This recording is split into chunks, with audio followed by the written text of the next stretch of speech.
Welcome back to Void City Reviews, everybody. I am Dan. And I'm Toast. And today we are going to be celebrating the end of our Ghostbusters week. This is a little bit of a bonus episode we're throwing together just to say thanks for checking out all these episodes all week for Ghostbusters Afterlife. And we got a couple of figures we had talked about earlier in the week but didn't have at the time that we filmed those reviews.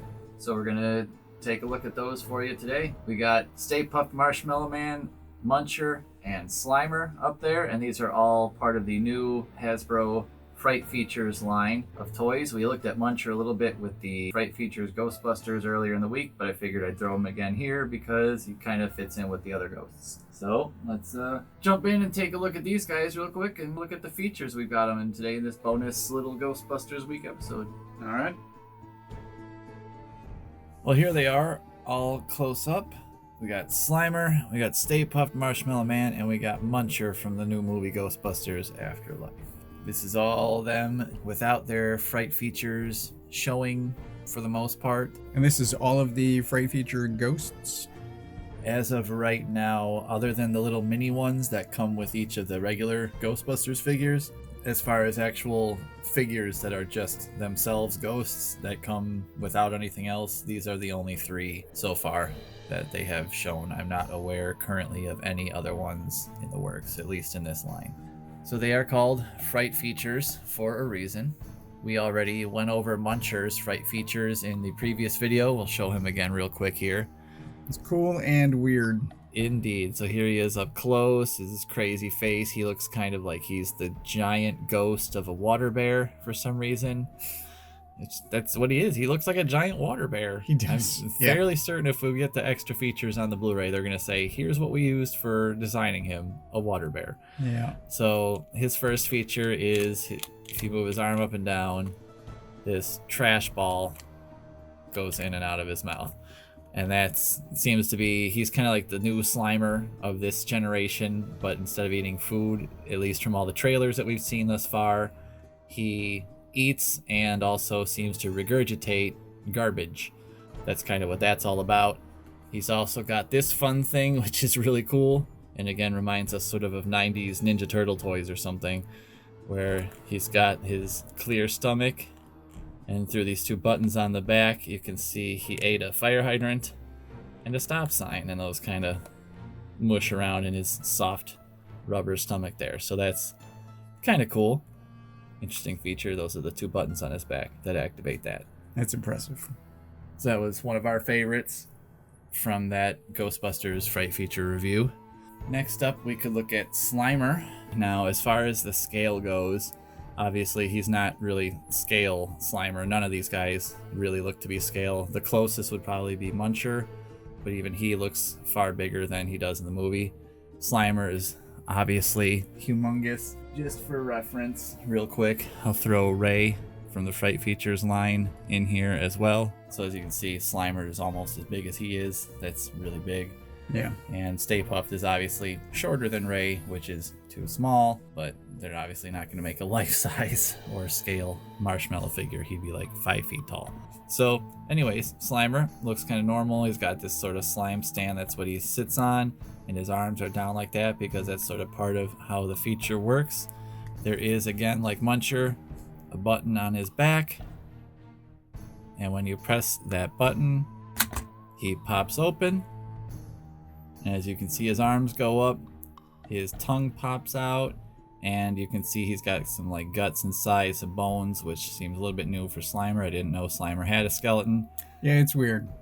But, you know, it's something to put some detail on there, I guess. Also, the size of that tongue is, well, he's a little strange. Yeah, it's almost like they kind of mixed the cartoon version of Slimer and the movie version of Slimer together. It fits the theme of frightening. Yeah. Remember the small Slimer that actually comes with the Fright Feature figures. So that's kind of a more scale to the figures Slimer, just for comparison. I mean, his feature is kind of frightening also. Yep. Like that thing is still just a little bit weird. Yep. That's weird. Yeah. Last but not least, we've got the Stay Puft Marshmallow Man here. He's got his angry, happy face there, his Stay Puft sculpt on the brim of the hat, although the paint is a little bit off on there, but it does say Stay Puft on there. That's kind of nice. It is nice. Other than that, he doesn't really, he kind of moves, but again, his movement is all sort of part of the features of his fright feature. So like most of these guys, they're sort of stuck in whatever pose they're in until you do their feature. And for him, when you squeeze his legs together, he spins around and pops open, and then you can see on the inside of him, he's got all these marshmallow guts, and they're kind of made up of little mini puffs on the inside there, apparently, or what he's made up of. So this might be some foreshadowing possibly for something in the movie, who knows? He's got kind of a spawn. Yeah, he's got sort of a spine, but it's made out of just big marshmallows. Right. Which is kind of funny.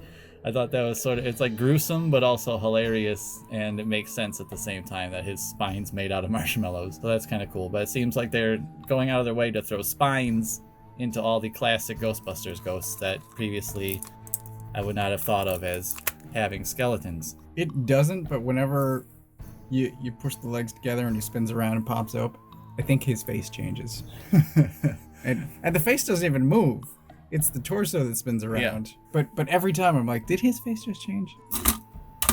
Oh, jeez. Yeah, it's almost like an optical illusion type deal.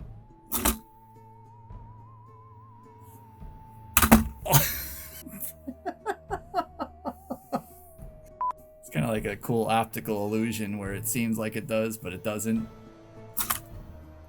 Yeah. I just thought it changed again now. I'm like, does he have a static face? And then when he spins, it's angry, but it's not. It's every time. Every time. Same face.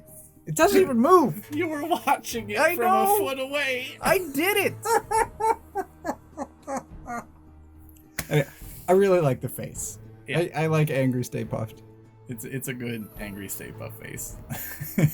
And I like the sculpted scarf because I got the Playmobil, which isn't sculpted; it's just painted on. Well, maybe you could find one of these in the store and cut that scarf off the front of them and stick it on the front of Playmobil. Yeah. They're fun. I mean, I would call these children's toy. I don't think they're really meant for adults, but no, I think the whole line, the Fright Features line, is their kids line to go along with the more adult collectors line of the Plasma series. But this is sort of in line with what I had as a kid with the granny and you push down on the hat and then the face opens up. Or the mailman right. Popped open. They were the Haunted Humans line. That's what they were called. That's why I kind of wish, like you were saying, there'd be more ghosts, because back in the day there were a ton of ghosts. Oh, yeah. And haunted humans and different sort of cool figures to go along with that. And these days it seems like no one wants villains or ghosts, and I guess ghosts would count as villains. So I would just like updated versions of those 90s toys. Yeah. 80s toys? Yeah. I'm not sure. But it would be nice to get more ghosts. I mean, especially Plasma series is going to have the mini puffs. So, heck, we could even have, like, you know, the Gray Lady from the library, or Vigo, the Carpathian. Oh, or yeah. even the little guy from the museum who, when he has the flashlight eyes and the carriage and he's flying around like the Wicked Witch of the West, and he was like the scariest part of that whole movie. I would even take a Build-A-Figure where when you put all the pieces together, it makes like maybe the back half of Dana Barrett's bathroom with that tub with the big slime monster coming out of it, because that thing as a child was also quite frightening to me. You know what I'd like is a HasLab Dana's fridge where you just open it up and there's just the pedestal and the little pyramid thing and the terror dogs on it screaming about Zool. That would be really cool. Give me a Dana fridge where it's just like it's a one-off like prop thing. It's not gonna sell a million, but no, I would buy one of those. Right? Yeah, I think they're pretty cool. I like them. I think they're cool as well. To hell with scale. Yeah, who cares? Which is weird for me to say. Yeah, they're fun Ghostbusters figures, and they fill out the line nicely. So I'll take them. Even absent from the line, they're just cool, standalone, one-off ghost toys. Yeah.